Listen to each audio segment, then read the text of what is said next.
Nick was a night watchman at the old Hillcrest Cemetery, a place that had long fallen into disrepair. He took the job for its solitude, a perfect antidote to his recent heartbreak. The cemetery, with its crumbling tombstones and overgrown paths, seemed like a world apart, a refuge for his wounded soul.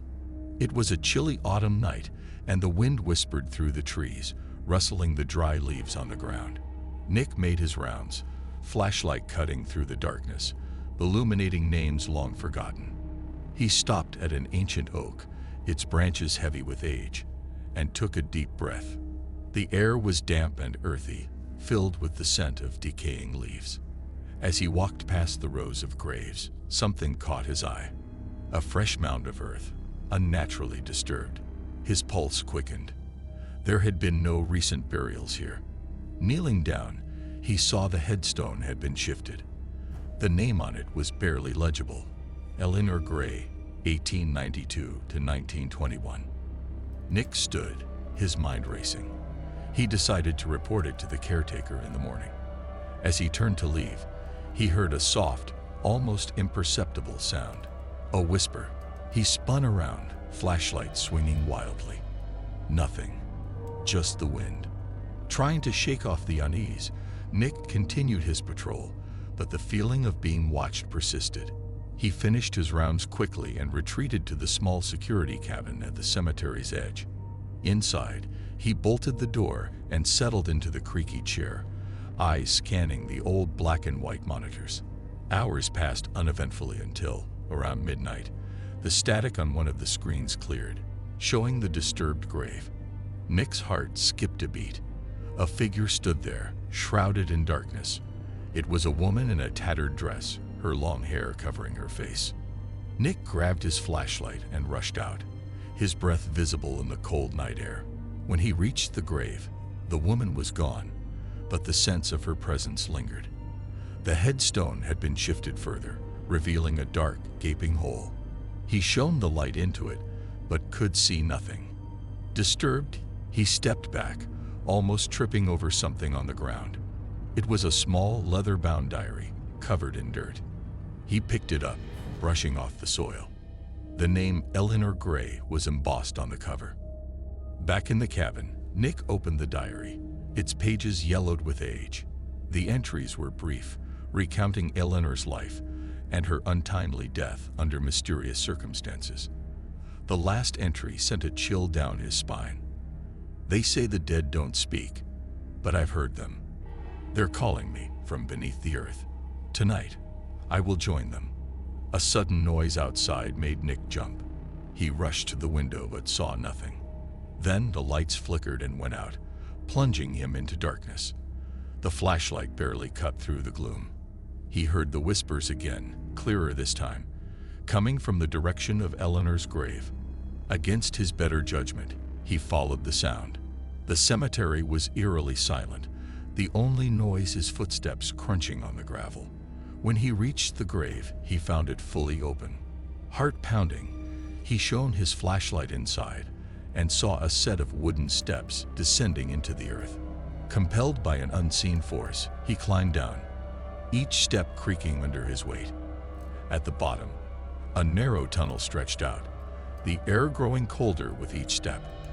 The whispers grew louder, guiding him. The tunnel opened into a small chamber lit by candles. In the center was a stone altar, and lying on it was a figure in a tattered dress. Eleanor. Her eyes were open, staring blankly at the ceiling. As Nick approached, she turned her head towards him, her eyes now filled with sorrow. "Help me," she whispered. Nick's breath caught in his throat. "How?" "Free me," she said, her voice barely audible. "They trapped me here." He looked around, seeing symbols etched into the walls, symbols he didn't understand. As he reached out to touch them, a sudden force knocked him back. The candles flickered wildly, and the whispers turned into wails. Gathering his courage, Nick moved forward again, touching the symbols despite the pain that shot through his body. The room shook, and the wails became deafening. With a final, desperate push, he traced the last symbol, and the chamber fell silent. Eleanor's body relaxed, her eyes closing peacefully. Nick felt a sudden rush of air, as if something had been released. He climbed back up, the cemetery now eerily quiet, the sense of dread lifting. The next morning, the caretaker found Nick asleep in the security cabin, the diary clutched in his hand. When he awoke, he felt a strange calm. The grave of Eleanor Gray was undisturbed, the headstone in its rightful place. Nick left the cemetery that day, the diary left behind on the caretaker's desk. He never spoke of that night, but he knew that, somehow, he had freed a soul trapped in darkness. And as he walked away, he felt a sense of closure, as if a weight had been lifted from his own soul. Nick moved to a new town, far from Hillcrest Cemetery.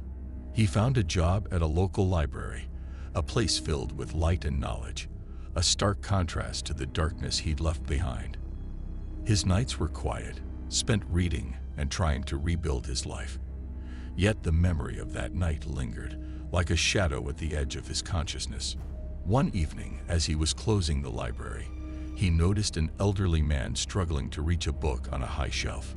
Nick walked over and handed it to him, a smile forming on his lips. The man thanked him and introduced himself as Mr. Whittaker, a local historian. They struck up a conversation, and Nick found himself sharing bits of his past, carefully avoiding the details of the cemetery. Mr. Whittaker spoke of the town's history, and soon the topic turned to Old Hillcrest Cemetery. "I've been researching Eleanor Gray," Mr. Whittaker said, his eyes twinkling with curiosity. "A tragic story. She disappeared under mysterious circumstances. Some say her spirit still haunts the place." Nick felt a chill run down his spine. "What do you know about her?" he asked, trying to keep his voice steady. Mr. Whittaker leaned in, lowering his voice. Eleanor was believed to be a medium. She claimed she could communicate with the dead. Her family thought she was cursed. After she died, strange things started happening at the cemetery. People reported hearing whispers, seeing figures in the night. Nick nodded, the memories flooding back. "Do you think she found peace?" The old man shrugged. "Hard to say. Some spirits never rest." That night, Nick had trouble sleeping. The whispers, the wails, and Eleanor's haunting eyes invaded his dreams. He woke up drenched in sweat, the feeling of dread creeping back. He decided to visit Hillcrest Cemetery one last time. Arriving just before dawn, he walked through the gates, the familiar scent of damp earth filling his nostrils. The cemetery was silent, the morning fog adding an eerie calm. He made his way to Eleanor's grave, finding it undisturbed. As he stood there, he felt a presence beside him. Turning, he saw Eleanor, not as a ghost, but as a serene figure, her face peaceful. She smiled at him, a silent thank you, and then she was gone, leaving behind a sense of tranquility. Nick knelt by the grave, placing a hand on the headstone. "Rest in peace, Eleanor," he whispered. He felt a light breeze, as if in response, and knew she was finally free. With a lighter heart, Nick walked away from the cemetery, feeling a sense of closure. He returned to his life. The darkness of Hillcrest Cemetery, now a distant memory. The whispers no longer haunted him, replaced by a newfound peace. In the years that followed, Nick often thought of Eleanor and the night he spent in the cemetery. He continued his work at the library, helping others find their own paths to peace and closure. And every now and then, he would visit Hillcrest Cemetery, not out of fear, but out of respect for the souls who had found their rest. One quiet evening, as he walked among the graves, he felt a sense of gratitude for the journey he'd undertaken. It had led him to a place of understanding, a place where the living and the dead could coexist, each finding their own peace. Frank had always been a skeptic. Ghost stories, superstitions, the paranormal, none of it ever held any weight with him. He was a rational man, grounded in facts and evidence. So when he inherited an old cemetery from a distant uncle, he saw it as nothing more than an odd piece of property, perhaps with some historical value, but nothing more. The cemetery was situated on the outskirts of town, a sprawling, overgrown plot with headstones dating back to the 1800s. Frank decided to visit it one evening to assess the state of the grounds. As the sun dipped below the horizon, casting long shadows over the tombstones, he felt a chill in the air, but he brushed it off as the typical coolness of an autumn evening. Frank walked through the rows of graves, noting the faded inscriptions and toppled headstones. The cemetery had clearly been neglected for years. He was just thinking about how much work it would take to restore it when he noticed something peculiar. One grave, in particular, stood out. It was a simple headstone, but it looked almost new compared to the others. The name on it read Eliza White, with a date of death marked exactly 1 year ago to the day. Curiosity piqued. Frank knelt down to examine the grave closer. He noticed fresh flowers laid in front of the headstone, their petals still vibrant. Who could have placed them here, and why today? His thoughts were interrupted by the sound of footsteps behind him. He turned quickly, expecting to see someone, but there was no one there. The cemetery was empty. Shrugging it off as his imagination, Frank decided to head back to his car. As he made his way to the exit, he heard the footsteps again, this time closer. They were slow, deliberate, and unmistakably real. He spun around, scanning the darkening cemetery, but still saw no one. "Who's there?" he called out, his voice echoing through the silent graveyard. No response, just the eerie rustling of leaves in the breeze. Frank quickened his pace, his heart pounding. As he reached the gate, he found it closed. He distinctly remembered leaving it open. Panic began to set in. He fumbled with the rusty latch, finally managing to open it and slip through. Back in his car, Frank locked the doors and took a deep breath, trying to calm his nerves. He started the engine and turned on the headlights, illuminating the path back through the cemetery. Just as he was about to drive away, something caught his eye. Standing in the middle of the road was a woman, her face pale and her eyes wide with fear. She wore an old-fashioned dress, tattered and dirty. Frank's heart skipped a beat. He rolled down the window slightly, enough to speak but still feel safe. "Are you okay? Do you need help?" he called out. The woman didn't respond. She just stood there, staring at him with an intensity that sent shivers down his spine. Frank felt an overwhelming urge to get out of there. He rolled up the window and pressed down on the gas pedal. As he drove past her, he glanced in the rearview mirror. The woman was gone. That night, Frank couldn't sleep. He lay in bed, replaying the events in his mind. Who was that woman? Why was she there? And why did the cemetery seem to come alive after dark? Determined to find answers, he decided to return the next day, this time in broad daylight.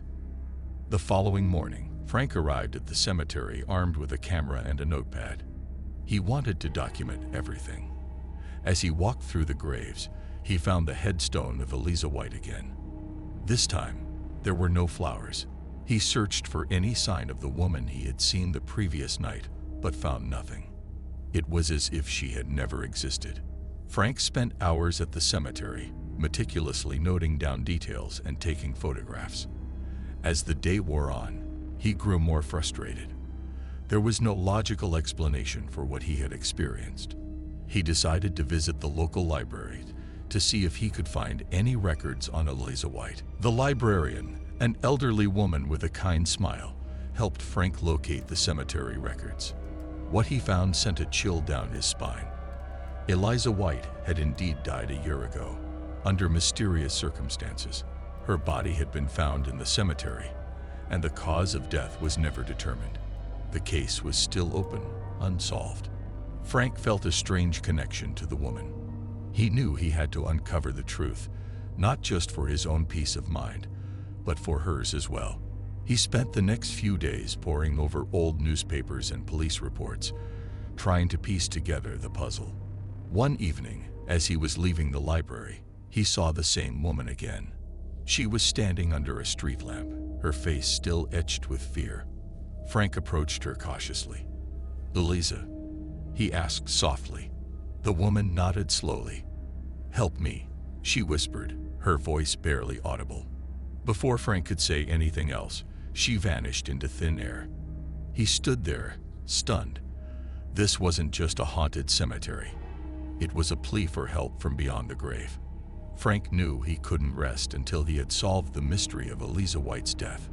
Frank's life was now consumed by the mystery of Eliza White. The spectral encounter had convinced him that her spirit was trapped, unable to find peace. Driven by a mixture of fear and determination, Frank continued his investigation.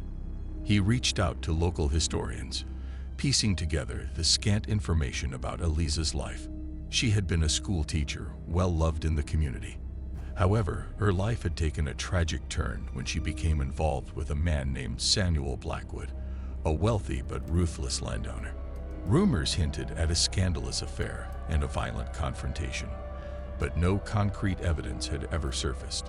One evening, Frank decided to visit the cemetery once more, this time armed with a voice recorder and a lantern. He arrived just before sunset, the golden light casting long, eerie shadows. As darkness fell, he set up the recorder near Eliza's grave and began speaking softly, hoping to reach out to her spirit. "Eliza, if you can hear me, I want to help you. Please, tell me what happened." The air grew colder, and the hairs on the back of Frank's neck stood up. He heard a faint whisper, almost indistinguishable. He leaned closer to the recorder, straining to hear. "Samuel betrayed me." Frank's heart raced. It was her voice. He felt a strange mix of exhilaration and dread. "How? What did he do?" he asked, his voice trembling.